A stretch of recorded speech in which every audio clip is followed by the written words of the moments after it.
Retour dans l'Access de Sport 365. Et dans quelques petites secondes, nous serons en ligne avec Roxana Maracineanu. Vous le savez, Yannick Agnel ne retournera pas du côté de Baltimore, s'entraîner avec Bob Bowman. Non, il va aller avec l'ex-futur DTN, Lionel Orter, qui a donné sa démission, qui a été refusée par le président, mais je crois qu'il ne va pas avoir trop le choix. Puisqu'un accord a été trouvé, Yannick Agnel revient en France. Roxana sera avec nous pour en parler dans quelques petits instants, mais auparavant, voici l'instant insolite. L'instant insolite, alors je ne veux surtout pas critiquer les supporters français.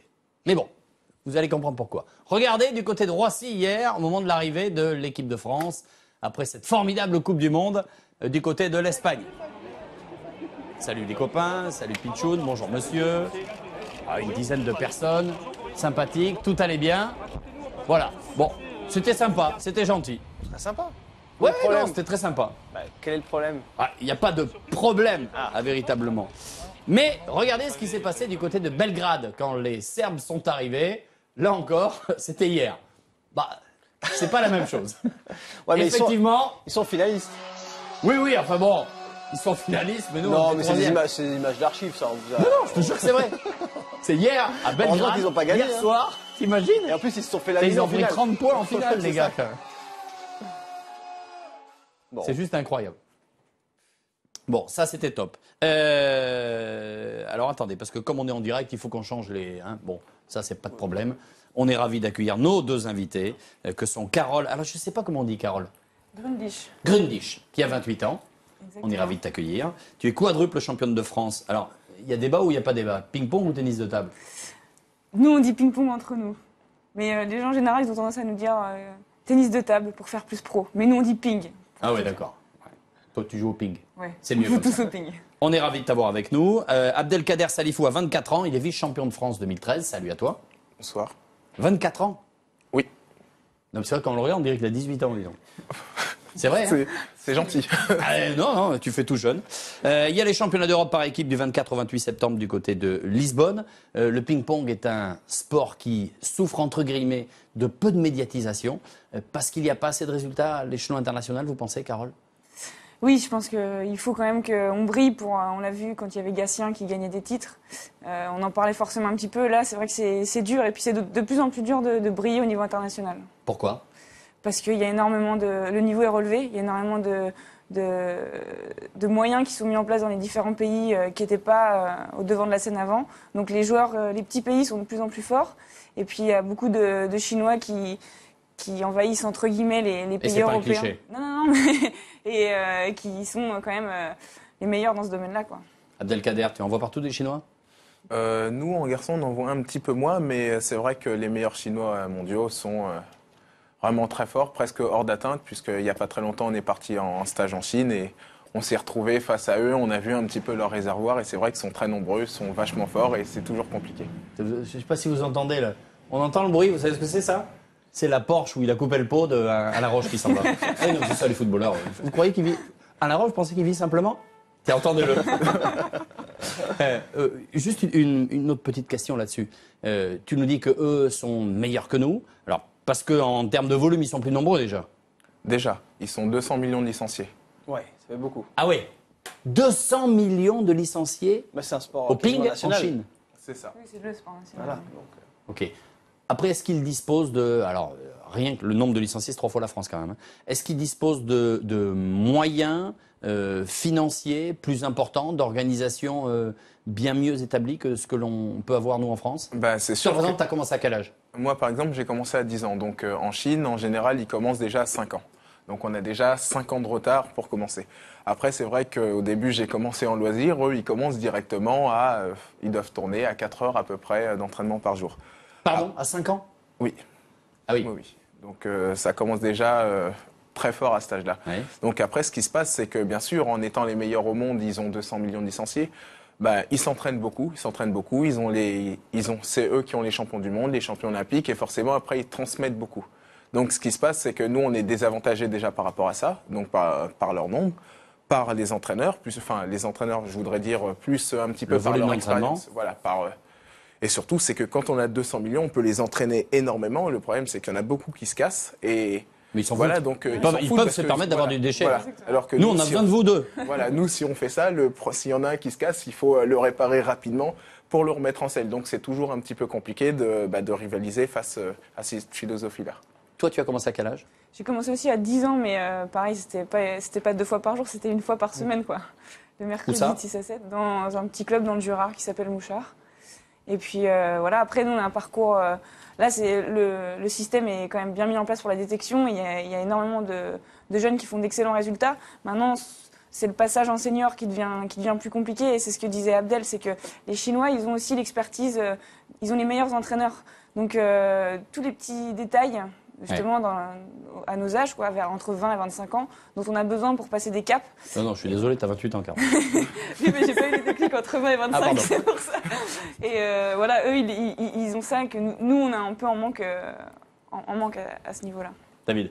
Alors aujourd'hui en France, il y a, je sais pas combien il y a de licenciés exactement, vous avez le chiffre, non? 180 000. 190 000, pardon. Voilà, 190 000, ce qui est quand même déjà pas rien non plus. Mais en même temps, il y a certainement des centaines, voire des millions de pratiquants. Donc il y a toujours la différence entre les pratiquants et les licenciés. Enfin, pratiquant, c'est toi et moi le dimanche. Mais et justement, encore 15 jours l'été. Justement, ce que je veux dire, c'est qu'en France, le ping-pong, c'est un sport qui est quand même populaire. C'est Un loisir. Oui, mais c'est un loisir, mais c'est quand même un sport. À la base, c'est un sport qui est respecté, qui est populaire. C'est justement un petit peu ça, j'imagine aussi le problème, c'est qu'on a une grosse base de pratiquants, et par contre, on a que, entre guillemets, 190 000 licenciés. Donc peut-être qu'il y a ce travail-là aussi de conquête un petit peu des pratiquants pour les faire basculer dans le licencié. Ce matin, on a eu une conférence de presse, justement, où le président de la fédération présentait ça et disait que le but, c'était aussi de toucher tous ces pratiquants Alexandre. qui veulent, pour les faire participer à notre fédération. Mais c'est vrai que c'est assez marrant. Et d'ailleurs, le chauffeur de taxi qui nous a amenés là nous racontait une histoire assez marrante qu'à Roissy, il y avait plein de Chinois qui parlaient pas français et qui passaient leur temps à jouer dans le parking au ping toute la journée, quoi. Et c'est effectivement ça, le ping-pong, c'est que tout le monde le pratique. Maintenant, tout le monde n'a pas une licence au sein de la fédération française, quoi. Mais David, il en a pas. J'ai fait un tournoi avec lui il y a peu de temps en double. J'ai perdu tous mes matchs. Ouais, mais bon, ouais. On verra ça tout à l'heure. Je crois qu'on verra. Regardez cette infographie, elle est intéressante et elle est importante parce que, et malheureusement, je veux pas retourner le couteau dans la plaie, mais regardez les titres français. Chez les hommes, il faut remonter en 1993 avec Jean-Philippe Gatien. Chez les femmes, il faut remonter à, Madame Marcel Delacour en 1935 et c'était un titre en bronze. Double messieurs en 97, double dame jamais, double mix 1977 avec Claude Bergeret et Jacques Secrétin. Ça fait mal. Oui. Mais en même temps, on ne va pas vous accuser, vous. Hein. Non, on n'est pas en train de vous dire, qu'est-ce que vous faites là, les petits là? C'est le ping-pong qui a changé parce que moi, je me rappelle, justement, moi j'ai pratiqué le ping-pong. Moi aussi. Voilà, jeune. À l'époque de Secrétin. Voilà, Secrétin. Moi, c'était Gatien. Non, tu ne parles pas comme ça. Mais ceci dit, ouais, à l'époque, on existait quand même au niveau international. C'est vraiment le ping-pong qui est passé dans une autre dimension. Il y a plusieurs choses. D'une part, pour moi, les pays se sont beaucoup plus développés. Donc maintenant, quasiment partout, on s'entraîne beaucoup, on sait comment s'entraîner, on a les moyens. Et puis, les règles ont changé. Je veux dire, entre le moment où on a appris, vous connaissez le ping-pong en 21 points, les 7, on peut cacher le service, on a 5 services chacun, la balle de 38. Pourquoi c'est plus ça? Ça a changé. Et voilà, Là, ça les a plus pas mal grosses, c'est changé. ça déjà. Là, elle est un peu plus grosse et c'est une autre matière. Ça, c'est les derniers changements, mais il y a eu énormément de changements auxquels il a fallu s'adapter. Et bon, après, c'est pas des excuses, hein, c'est un fait. On bosse tous les jours, mais voilà, la densité est beaucoup plus importante et puis on se retrouve toujours à ces médailles-là. Vous êtes pro, vous tous les deux? Oui, on est pro. On s'entraîne tous les jours pour ça. Donc on Combien est d'heures par jour? À peu près, pour ma part, 6 heures par jour. Donc Ah oui, après quand même. Carole. Même chose, on s'entraîne plus au même endroit, mais oui, c'est à peu près ces rythmes-là en comptant l'échauffement, le travail physique, etc. Et le travail physique, c'est quoi? C'est pas mal ciblé. En fait, souvent, c'est vitesse, endurance et pliométrie ou travail de pied. Attends, pliométrie? Pliométrie, oui, c'est Bien sûr, c'est Alex. Non, je suis désolé, je ne connais pas. c'est plus ou moins pour travailler l'explosivité. J'allais le dire. Et puis beaucoup de gainage, quoi. Parfait, donc il ne faut pas te prendre aux abdos. À peu près. Surtout Abdel, je pense. Vous avez des sponsors personnels? Oui. Vous vivez correctement? C'est film. différent. Voilà, c'est différent entre les filles et les garçons. C'est vrai que en garçon, on a tous déjà un sponsor. Donc voilà, chacun a son équipementier. Et après, C'est quoi ton équipementier, toi, par exemple? Moi, par exemple, c'est Stiga. D'accord. Donc voilà, c'est l'équipementier au niveau vestimentaire et aussi au niveau matériel. Et puis après, on est rattaché à un club, donc où moi par exemple c'est la Romagne, où qui est quand même la majeure partie de notre salaire. D'accord, ça veut dire que grosso modo, et ici on dit tout, et je pense pas que tu aies honte, ou encore moins à rougir ou à cacher quoi que ce soit, tu déclares combien tous les ans? Tu vis avec quoi? Je vis à peu près avec 4 000 euros par mois. Et toi? Ah, moi, je vis avec 500 euros par mois. Ah oui, C'est pas pareil. c'est plus compliqué alors. Non, mais à niveau pourtant j'ai un sponsor personnel aussi, Butterfly, qui me fournit qui matériel et tout, mais déjà les salaires sont beaucoup moins importants en filles. Et même les clubs, même si on a une pro fille, une pro garçon, donc je fais partie du Crémel Bicêtre où on joue les premières places tous les ans, depuis 4 ans. Ça n'enlève pas que les collectivités locales nous donnent quand même moins d'argent. Et à niveau équivalent en termes de classement et de résultats, on gagne 3 fois moins que les garçons, quoi. Faut lui refiler un peu quand même.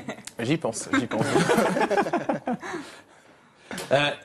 Il y a 4 raquettes? Il y a 4 raquettes. Ok, alors on va vous montrer nous ce que c'est que les journalistes. Mais méfiez-vous, vous allez souffrir. Hein, on va se mettre avec David. Alors, oui, moi je suis gaucher, je vais me mettre de ce côté-là. On m'a dit, Hein faut faire attention au plexiglas. On m'a dit. Ouais, ok, Ça, donc ça va, c'est une balle de ping-pong. Oui, oui, mais bon, Ah Alexandre. oui, David, il vaut mieux qu'il ait une raquette quand même. Ouais. Je vous préviens, si on perd, c'est la faute de David. Hein. Donc ça va être... Le filet, on a cité 2 marques. Moi, je jouais en C'est Tibar. vrai qu'il manque un petit filet au milieu. ouais, les sièges, pousse les fauteuils sous les tables. Attention pour vous gêner. Mais normalement, par contre, interdiction de mettre de l'effet, parce que je les connais, les services avec de l'effet des pros. Non mais déjà, ça fait bizarre avec un trou au milieu. Vas-y, la fais voir.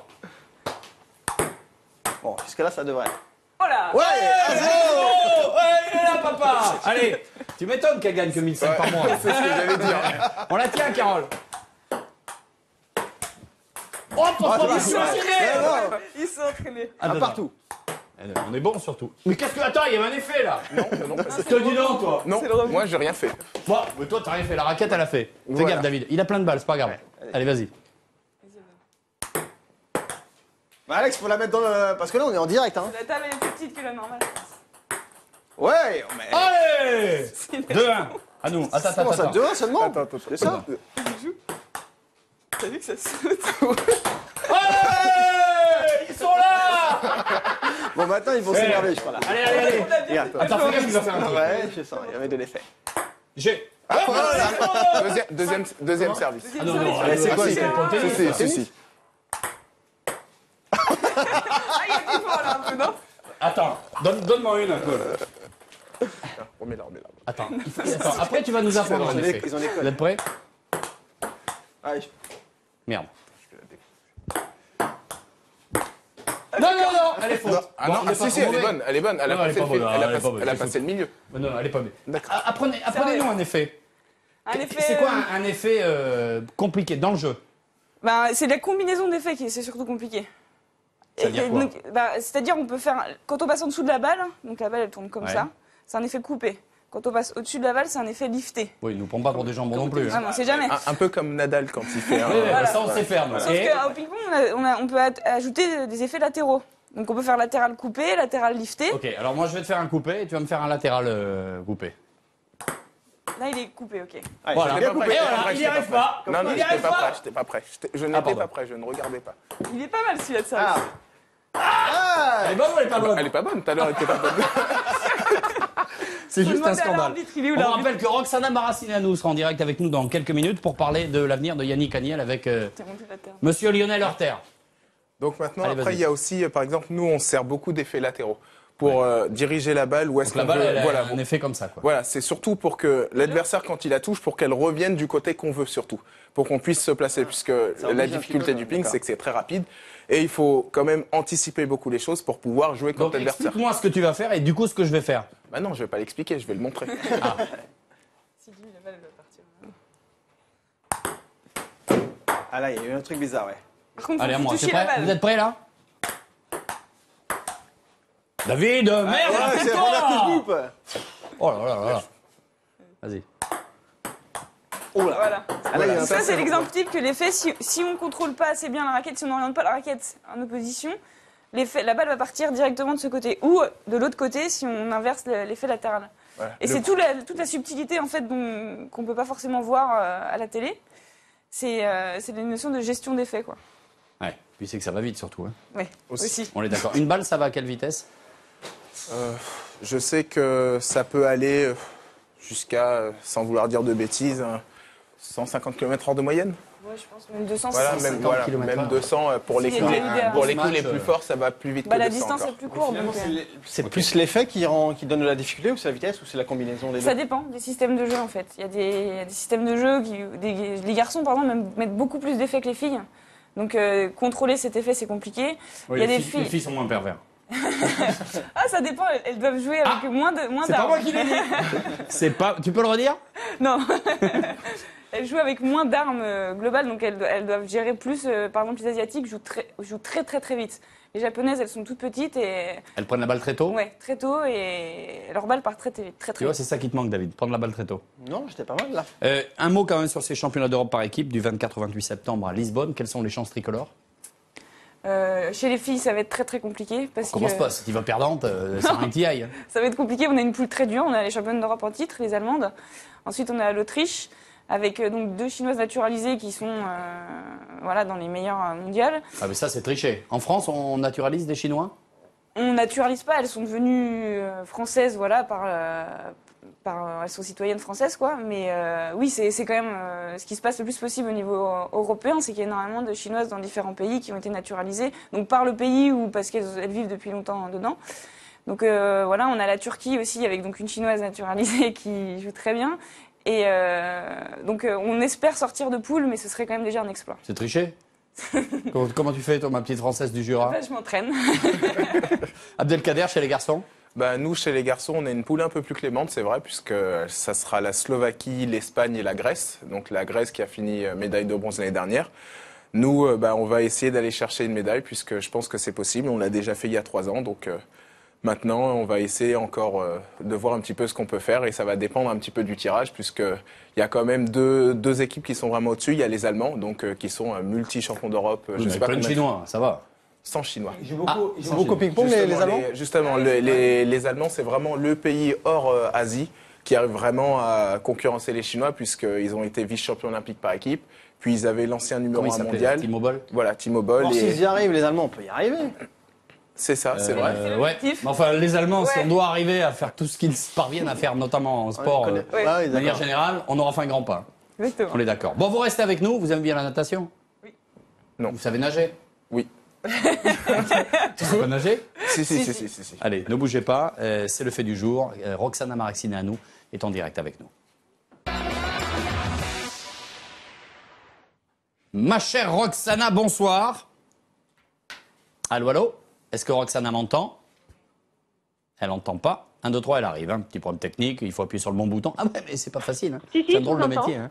Roxana, comment vas-tu? Très bien, merci. On est ravis de t'accueillir avec David en direct dans l'Access de Sport 365. Alors, est-ce qu'il faut considérer le retour... Alors, on rappelle évidemment que tu as été championne du monde en 98 sur 200 dos à Perth, qu'à l'époque, tu étais coachée par Lionel Orter, qui va récupérer notre camarade Yannick Agnel, qui quitte Bob Bowman et les États-Unis pour revenir en France. Est-ce que d'abord, c'est une bonne nouvelle pour la natation française? Je ne sais pas si c'est vraiment une bonne nouvelle, parce que c'est vrai que l'année dernière, Yannick Agnel était parti un peu sur un coup de tête du groupe de Fabrice Pellerin de Nice. Et on avait trouvé ce choix vraiment judicieux de s'entraîner avec Bowman. On était bien content que l'entraîneur de Michael Phelps l'accepte dans son groupe et qu'il veuille bien entraîner un Français, alors qu'on sait que ces dernières années, les Américains se méfient un petit peu des Français, puisqu'on a vu qu'ils les ont à chaque fois coiffés sur les relais. Maintenant, ils arrivent à être champions olympiques au détriment des Américains. Ouais. C'était pas évident qu'Yannick Agnel arrive à mettre un pied chez Bowman, là-bas aux États-Unis. Et puis, voilà, finalement, ça lui a pas plu cette année d'entraînement. Il est arrivé au championnat d'Europe très fatigué, un peu en méforme, et il est, comme avait pu l'être Laure Manodou à l'époque, un peu dans l'incertitude, alors qu'il avait toujours été certain de ce qu'il faisait avec Fabrice Pellerin. Donc voilà, ça dénote un petit peu, effectivement, un peu un malaise. d'incertitude par rapport à son Ouais. avenir. Oui, voilà. Il Mais sait pas Roxana- trop, comment prendre cette nouvelle relation entraîneur-nageur. Lionel Orter est DTN, puisque la démission n'a pas encore été acceptée, me semble-t-il. il a posé sa démission, qui pour l'instant a été refusée par le président de la fédération. Comme par hasard, aujourd'hui, Yannick annonce qu'ils vont bosser ensemble. Comment tu peux imaginer qu'on puisse trouver un terrain d'entente là-dedans? Il est certain que si Yannick Agnel fait le choix de revenir et qu'il va s'entraîner dans un club, alors ça fait 2 ans maintenant qu'il a signé à Mulhouse, n'étant plus à Nice. Ouais. Donc Mulhouse, en tant que club, l'a accueilli à ce moment-là, pour pouvoir lui permettre aussi d'aller s'entraîner aux États-Unis, puisque tout ça, ça a aussi un coût financier, évidemment. Donc quelque part, c'était un peu logique qu'il se retourne vers son club français. Maintenant qu'il se retourne vers Lionel, c'est sûr qu'il est maintenant Lionel dans cette position de DTN qui est un peu plus difficile, mais je crois que finalement il a correctement fait les choses en disant qu'il allait démissionner de ce poste-là pour pouvoir entraîner Yannick Agnel. Tu comprends le choix de Lionel Orter?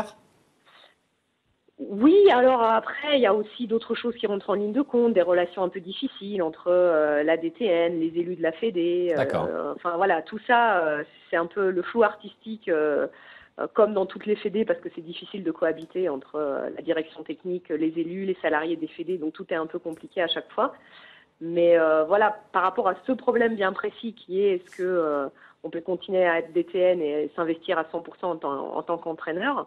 Voilà, moi ma réponse c'est clairement non, quoi. On peut pas faire les deux et je trouve que c'est dommage pour Lionel parce que je le trouvais très bien dans ce poste de DTN et ces dernières années il avait fait de très bonnes choses en tant que DTN.